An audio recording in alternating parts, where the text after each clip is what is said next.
Hi guys, I'm Cphillips, the equipment manager at Golf Club of Georgia in Horseshoe Bend, and today I'm going to show you how I gauge in a bed bar to make sure that it is parallel from the pivots to the mounting surface for the bed knife. I start off.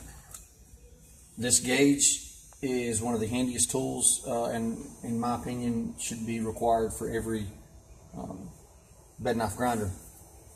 Start off and put it on the side of my mower, or the side of the reel, I'm sorry, side of the reel grinding motor.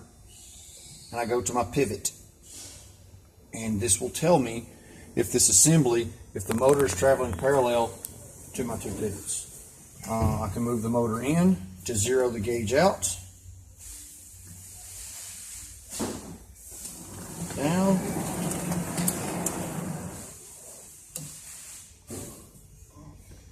And I am about 4 thousandths off, so I'm going to zero the gauge again.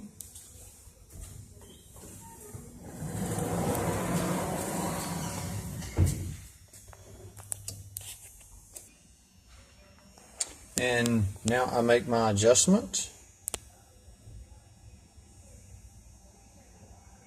to where I am zero.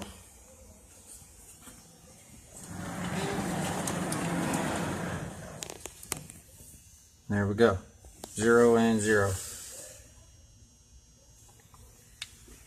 I know the lights are bright in here, but I prefer a bright shop as to a dim shop. So now that I know that I'm parallel here and here with my motor, I can take my gauge, pivot it down, and put it on the surface where the bed knife mounts. And now I can run this down, once I zero my gauge out. I can run this down and it will tell me, I zero the gauge out on one side, and it will tell me how true this surface is from my pivots.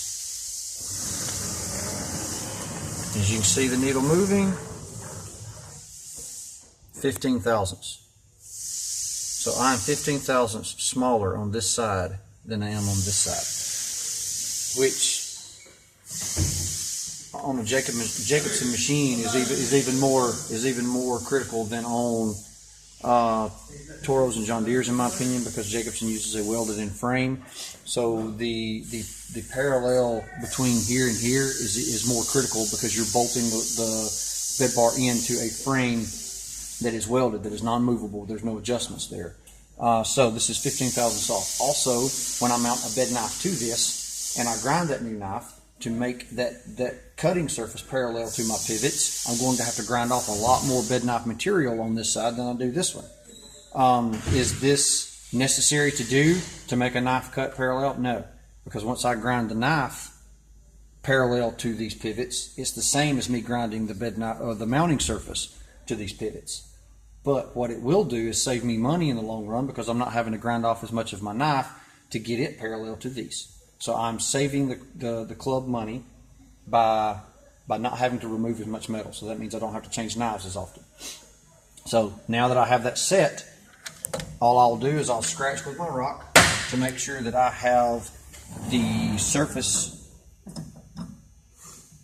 square to the rock. And you can do that with the scratch and making sure that it is scratching in the center of that surface. And right now I'm not. I'm scratching on the top side, so I will have to move it. I'll have to pivot that back just a little bit, ever so slightly.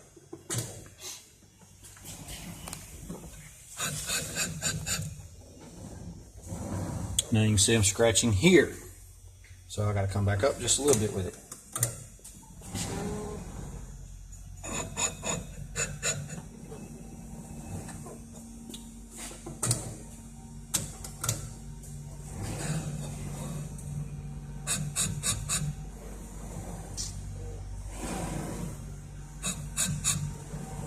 Still on the front side.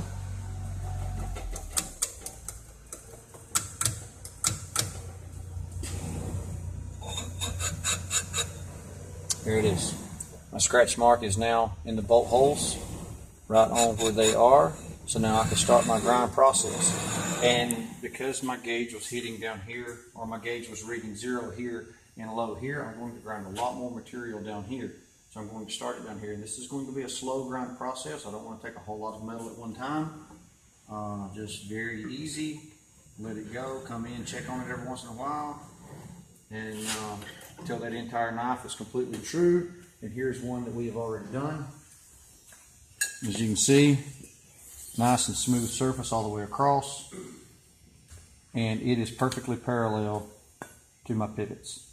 So, all right, guys, if you have any questions, I will add my email address in the bottom, and you can email me.